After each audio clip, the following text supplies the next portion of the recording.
Senhoras e senhores, boa tarde, mais uma vez. Retomando os trabalhos do segundo dia do primeiro seminário de Direito Penal e Processual Penal, vamos dar continuidade ao painel, aos trabalhos, com o terceiro painel e o último painel do dia, cujo tema, a proteção a testemunhas ameaçadas como ferramenta de desarticulação do crime organizado. Convidamos para a mesa dos trabalhos e presidir esta mesa o doutor delegado Derli Brasileiro, especialista em Direito Penal, Criminologia e em Segurança Pública. E para fazer parte como mediadora da mesa, doutora Luciana Paiva, chefe da Delegacia de Repressão a Crimes Previdenciários da Superintendência da Paraíba.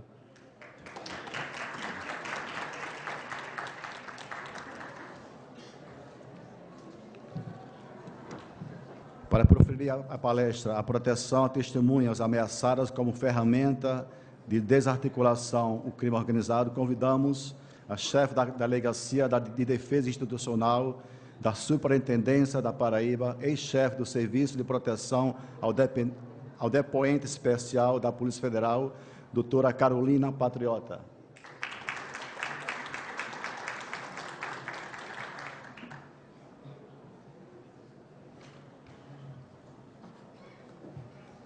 Com a palavra, o presidente de mesa, doutor delegado Derli Brasileiro. Boa tarde a todos e a todas. Dando início a este painel, a meu ver, de grande relevância para o momento atual em que o Brasil vive, a palestrante, doutora Carolina Patriota, especialista em proteção à testemunha pela Universidade Católica, chefe da Delegacia de Defesa Institucional, paraibana, e que eu não tenho dúvida, como ex-chefe do Serviço de Proteção a Testemunhas do Departamento de Polícia Federal, em Brasília, não tenho dúvida de que suas palavras serão de grande importância para todos aqueles que se interessem, de alguma maneira, direta ou indiretamente, ao tema em pauta. Então, com a palavra, a palestrante. Boa tarde a todos e a todas. Inicialmente, eu gostaria de agradecer pela oportunidade de estar aqui hoje expondo sobre um assunto que, como o doutor Derli falou, é de extrema importância para a persecução criminal no Brasil e principalmente para a desarticulação de organizações criminosas. Também gostaria de parabenizar a iniciativa da Associação dos Delegados da Polícia Federal e do IESP em promoverem um evento como esse e possibilitarem o debate de assuntos polêmicos entre operadores de direito e acadêmicos, o que, ao meu ver, é uma iniciativa pioneira. Eu nunca tinha participado de um evento dessa maneira. E vou pedir Vênia aqui para fazer minha apresentação de pé, porque eu trouxe alguns slides e pretendo ser breve. Eu gostaria de, não vou utilizar o tempo integral de 50 minutos, pretendo utilizar os 30 minutos só da minha palestra e vou abrir 20 minutos para a discussão, porque é um tema que não é visto no meio acadêmico. Não conheço, pelo menos até o momento, nenhuma universidade que trate do assunto. Então, acho que é um tema que desperta curiosidade, não só para os operadores de direito, quanto para os acadêmicos, mas também para os cidadãos de uma maneira geral. Bom, gente, a proteção a testemunhas como ferramenta de desarticulação de organizações criminosas. Esse é o tema fundamental da minha apresentação. Antes, eu vou voltar um pouco e falar sobre como é que começou essa iniciativa de se instaurar ou de se estabelecer uma ferramenta diferenciada no combate à impunidade, principalmente à proteção de testemunhas que sofrem ameaça de grupos de organizações criminosas de uma maneira geral ou de determinado indivíduo praticante de atos ilícitos. Então, a proteção a testemunhas, ela decorre principalmente, ela nasce principalmente a partir dos movimentos de direitos humanos. Então, a pedra fundamental para a institucionalização de direitos, de direitos protetivos dos cidadãos decorre da criação da ONU, em 1945. A partir de então, em 1948, com a Declaração dos Direitos do Homem, tem-se o estabelecimento de mais algumas outras prerrogativas em defesa dos cidadãos. Em 1993, a Convenção Interamericana de Direitos Humanos, em Viena, corrobora todos aqueles outros princípios que são trazidos pela Declaração Universal. E então é que o Brasil, em 1996, estabelece o primeiro Plano Nacional de Direitos Humanos, abarcando principalmente a proteção a testemunhas como um de seus fundamentos. Então, poderia clicar aí no hiperlink no cenário internacional, por favor. Isso, obrigada. Então, no mundo, essa é a situação atual, de acordo com a pesquisa feita pela UNODC, que é o Escritório de Combate ao Crime Organizado na ONU. 33% dos países já dispõem de programas devidamente implementados, de programas de proteção a testemunhas. 9% dispõem de programas em fase de elaboração. 42% realizam outras medidas de segurança, enquanto 16% não dispõem de qualquer medida de segurança para proteger testemunhas. Então, o que a gente tem verificado, na realidade mundial, é que 33% dos países pesquisados, que são 40 países, então 33% de 40 países, têm estabelecido um programa de proteção a testemunhas. Aqui no Brasil, nós vamos ver que nós já temos um programa de proteção, o que representa que nós estamos bastante avançados nesse assunto. Embora a gente precise ainda melhorar e aperfeiçoar algumas técnicas, a gente já consegue... Tem que voltar lá, por favor. A gente já tem um parâmetro, um marco legal, e já consegue oferecer garantia aos cidadãos. Aqui no Brasil, o modelo de proteção a testemunhas, ele se baseou nos dois modelos mais famosos no mundo, que é o modelo de proteção americano e o modelo de proteção italiano. Ambos os modelos, americano e italiano, decorreram das organizações mafiosas que se estabeleceram na Itália na década de 60. No entanto, é curioso observar que o primeiro programa de proteção que nasceu no mundo não foi na Itália, e sim nos Estados Unidos, em 1970, decorrente de situações pontuais da atuação da máfia italiana nos Estados Unidos, que ocorreram em 60. Então, a partir de 1970, a gente tem o primeiro programa de proteção que foi previsto na lei contra a criminalidade organizada,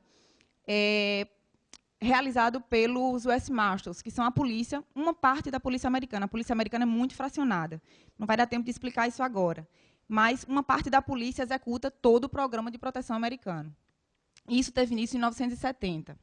Depois aqui, o programa de proteção, a criação do programa de proteção americano influenciou a criação do programa italiano, que aí conseguiu desarticular a máfia. Com um único depoimento, eles conseguiram prender, à época, 350 pessoas.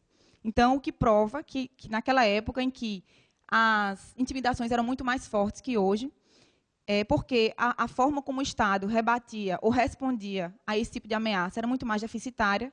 Então, o que prova que, desde então, o programa tem sido eficiente. Clica aqui no programa de proteção americano, por favor, no americano. Então, para que vocês tenham ideia, de acordo com informações veiculadas pelo Departamento de Justiça, 89% das condenações são resultados de depoimentos e testemunhas protegidas. Então, lá nos Estados Unidos, o programa de proteção americano, conhecido como ITSEC, ele é extremamente eficiente no combate a organizações criminosas. A gente vai ver daqui a pouco como é que isso se dá. Com a obtenção de mais de 10 mil condenações. Desde o início do programa até os dias de hoje, já foram protegidas 8 mil testemunhas e 10 mil familiares dessas testemunhas. No entanto, para garantir a segurança oferecida, o orçamento anual é de 20 milhões de dólares, o que não chega nem a 1 bilionésimo do orçamento aqui no Brasil. Por isso que se desenvolveu um programa diferenciado, que tem um modelo distinto, mas que também funciona. Conceitos fundamentais. Inicialmente, vamos nos questionar, para que serve um programa de testemunha? Será que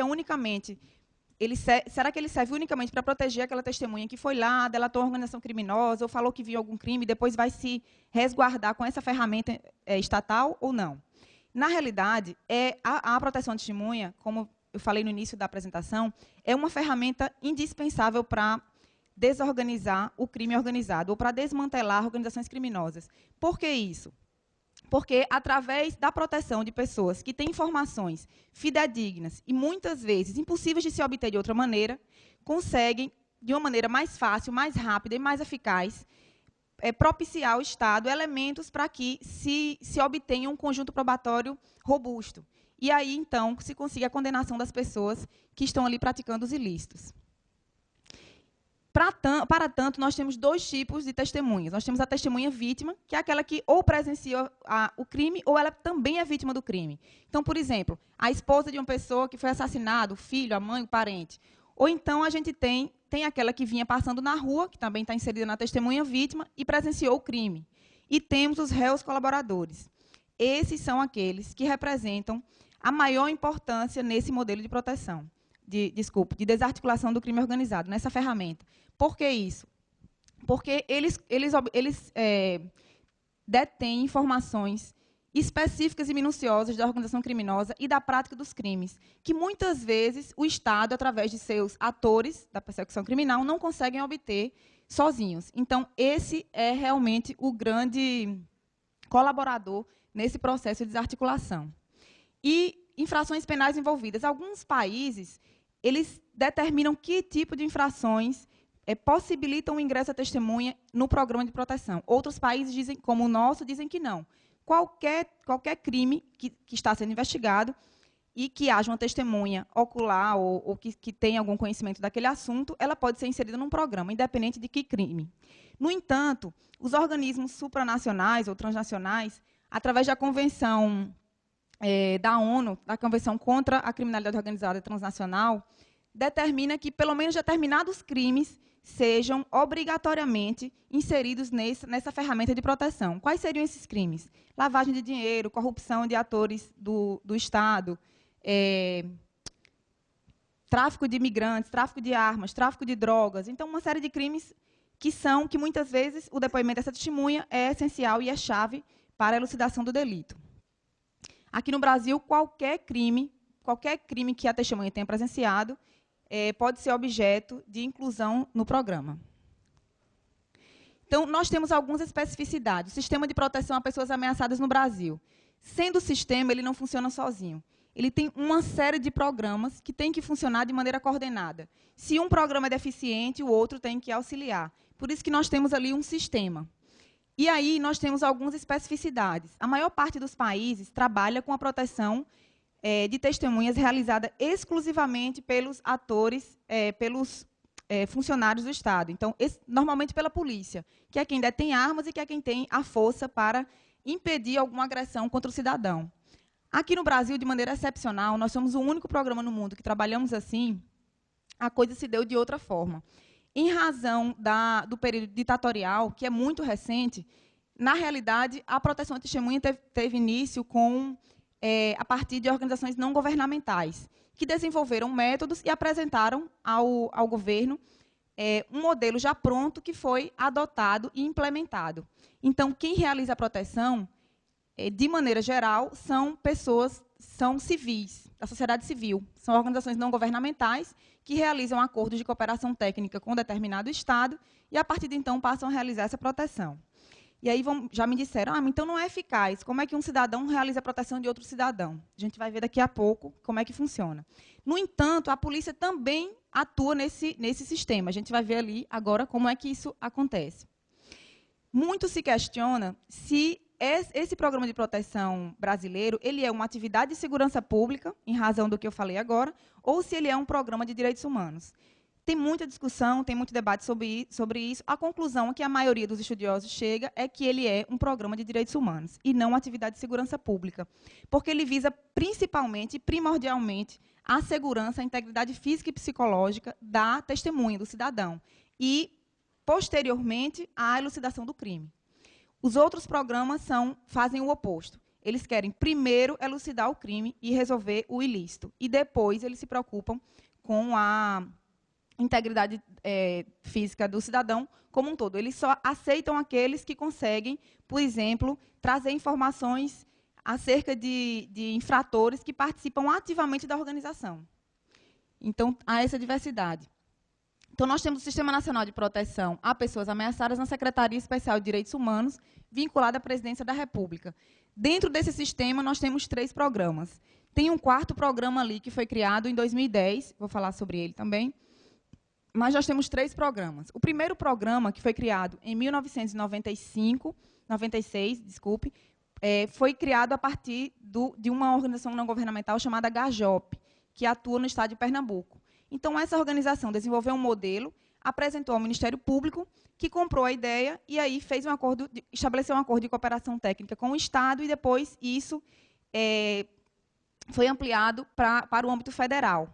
Então, é o chamado Provita, que todo mundo já deve ter ouvido falar em algum momento. Esse é o programa de proteção a testemunhas ameaçadas, vítimas e testemunhas ameaçadas. Então, é o programa de proteção propriamente dito. Nós temos também o Programa de Proteção a Crianças e Adolescentes Ameaçados de Morte, PPCAM, e o Programa de Proteção a Defensores de Direitos Humanos. Esses dois últimos que eu falei não têm nenhum marco legal ainda, mas eles estão em fase, já foram implementados em muitos estados, e, apesar de não terem um marco legal, eles funcionam muito bem. A lei está em discussão no Congresso, deve ser aprovada aí por esses anos. O Programa de Proteção a Vítimas e Testemunhas Ameaçadas, o PROVITA, funciona dentro do sistema com a colaboração dos outros dois. Em 2010, foi criado o Programa de Proteção ao Réu Colaborador Preso, pela Polícia Federal. E aí, vou falar sobre ele mais na frente, é um marco aqui no nosso sistema penal brasileiro, porque, pela primeira vez, a polícia, aqui no nosso sistema brasileiro, cria um programa para proteger o próprio infrator. E aí que a gente vinha daquilo que eu falei antes, do processo ditatorial muito recente, a gente passa para um processo de redemocratização e passa a ver a polícia agora não mais como opositora dos direitos dos cidadãos, que acontecia antes, e sim como protetora e guardiã desses direitos, através desse programa que hoje é extremamente importante e é, infelizmente, de pouco conhecimento dos operadores do direito. Muitas vezes que eu já falei sobre isso, a maior parte das pessoas, operadores de direito, cidadãos, acadêmicos, não tem conhecimento que essas ferramentas existem e deixam de obter até depoimentos circunstanciais e condenações por não saberem utilizá-la. Dentro do Programa de Proteção a Testemunhas e Vítimas, Testemunhas Ameaçadas, nós temos o Serviço de Proteção ao Depoente Especial, dentro da Polícia Federal, que é a atuação da segurança pública da polícia dentro do sistema. Passa aí. Eu estou passando. Então, o Programa de Assistência a Vítimas e Testemunhas Ameaçadas, o chamado PROVITA. Como é que ele funciona?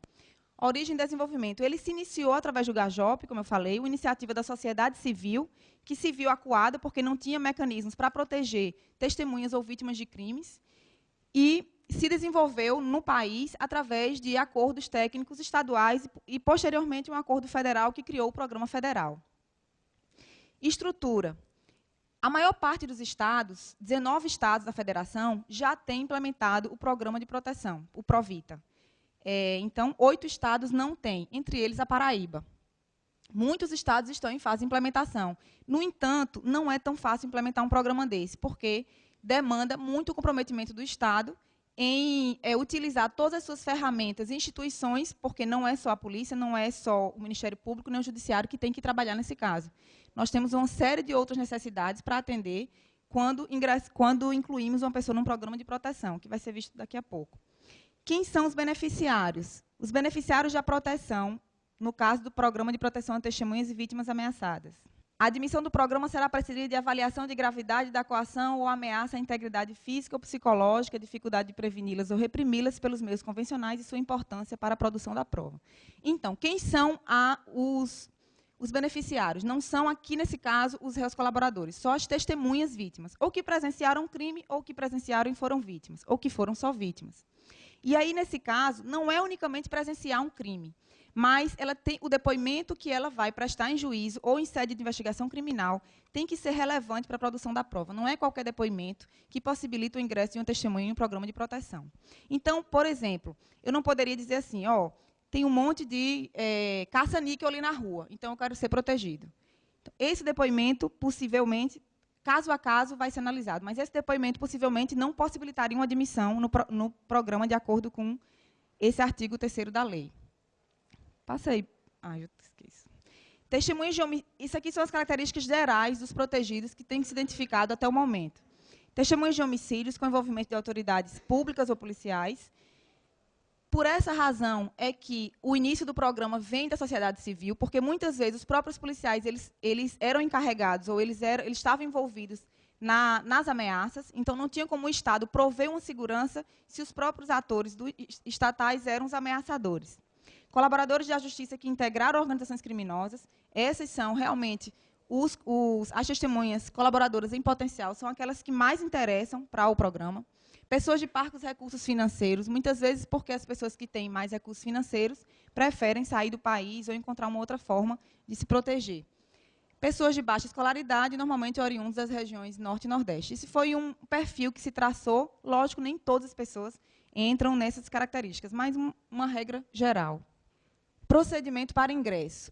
Pode ir clicando. O procedimento para ingresso, quem pode solicitar o ingresso de uma testemunha num programa de proteção? Então, primeiro, o próprio interessado, o representante do Ministério Público, a autoridade policial que conduz a investigação, o juiz criminal, o juiz competente para a instrução do processo criminal, ou os órgãos públicos e entidades com atribuições de defesa dos direitos humanos. Qualquer dessas pessoas pode solicitar o ingresso de uma testemunha em um programa de proteção. No entanto, para que ela efetivamente ingresse, há necessidade de se preencher alguns requisitos. Quais são esses requisitos? Situação de risco. A testemunha tem que estar sofrendo um risco. Colaboração. Ela tem que efetivamente estar prestando uma colaboração, como eu falei antes. Ela não... Personalidade e conduta compatíveis. A testemunha tem que anuir com as regras do programa.